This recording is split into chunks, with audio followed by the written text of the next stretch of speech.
Elleke Boehmer's book, Colonial and Postcolonial Literature, offers a comprehensive exploration of key issues, themes, and challenges within Anglophone colonial and postcolonial literature, beyond the scope of the United States and Ireland. Organized chronologically, starting from the era of British high imperialism, Bowmer critically dissects the intertextual dynamics of colonial and postcolonial literary works, embedding them within their political, ideological, and social contexts. The initial 2 chapters, dedicated to British colonial and colonialist literature, deliver an informative and lucid overview of the central features of imperial narratives. In the following 2 chapters, Bowmer delves into the complexities faced by Anglophone colonial nationalist writers. These writers, caught between 2 cultures, grapple with the paradox of cleaving to and from Europe.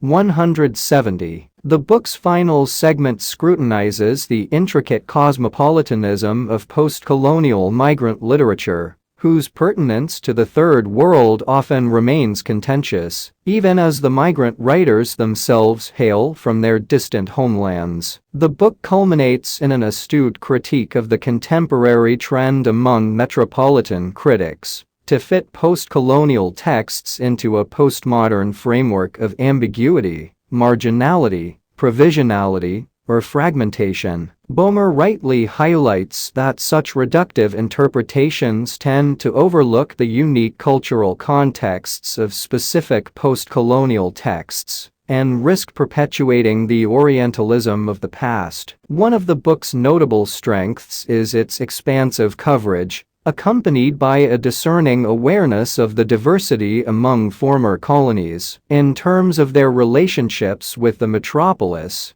and their distinctive local histories. Bowmer draws attention to the varied strategies and discourses employed by colonizers in their interactions with colonies, depending on their perceptions of these regions. This includes distinguishing between regions seen as possessing a more ancient civilization, such as India and the Middle East, and those perceived as vast, open, and uncivilized territories, like Africa or Australia. In her exploration of post-colonial writers, Bowmer meticulously differentiates the concerns of African, Caribbean, and Indian writers from those articulated by post-colonial settler writers from Canada or Australia. Additionally, the book's discussion of the work of post-colonial women writers is invaluable, shedding light on a group often overlooked in many critical studies of post-colonial literature. In this comprehensive survey,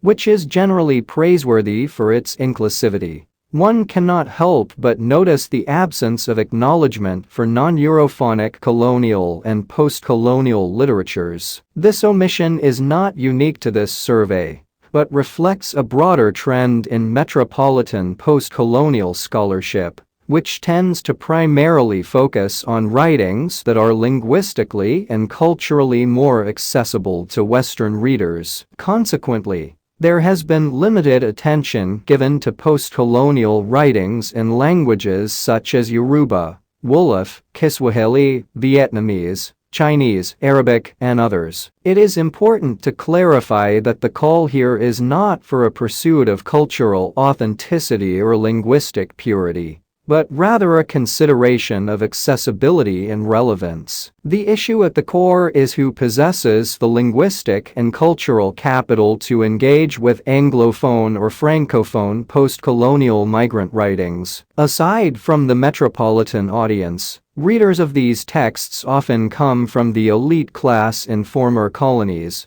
mirroring the elitist status of the migrant writers themselves. The question of relevance, as touched upon by Bowmer herself when discussing the historical weightlessness of migrant literature, remains pertinent. It raises doubts about whether this kind of writing holds significant meaning for those residing in the scenes of Third World turmoil. The recurring themes of exile, migration, travel, extraterritoriality, and in-betweenness which define the experiences of post-colonial intellectuals located in the metropolis, may carry different connotations for compatriots who have never had the opportunity to leave their countries. A balanced and realistic understanding of post-coloniality necessitates considering sources beyond Europhonic migrant writing. Furthermore, the critical language employed in discussions of Europhonic post-colonial literature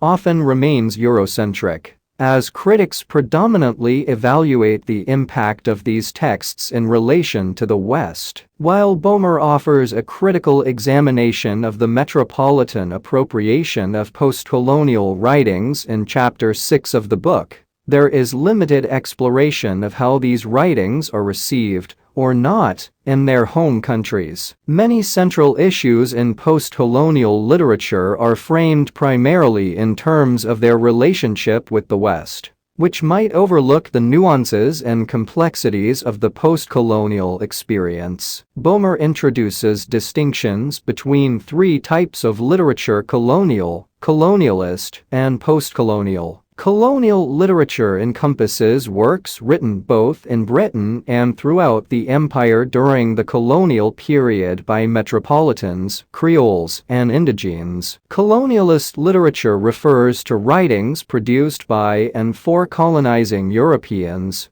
about the lands they dominated, embodying imperialist viewpoints. Post-colonial literature, distinct from the period marked by the hyphenated term post-colonial, involves critically scrutinizing the colonial relationship and resisting colonialist perspectives. However, applying these categories to actual texts can be complex, as Bowmer herself acknowledges when discussing works by Virginia Woolf and Leonard Woolf, among others. These writings often condemn colonialist abuses, while not necessarily questioning the legitimacy of colonial rule. It's worth noting that the examples provided in the discussion of colonial and colonialist literature appear to be predominantly works by metropolitan writers, whereas post-colonial writings cited are mainly authored by non-Europeans. This raises the question of whether being a former, colonized person automatically qualifies one as post-colonial.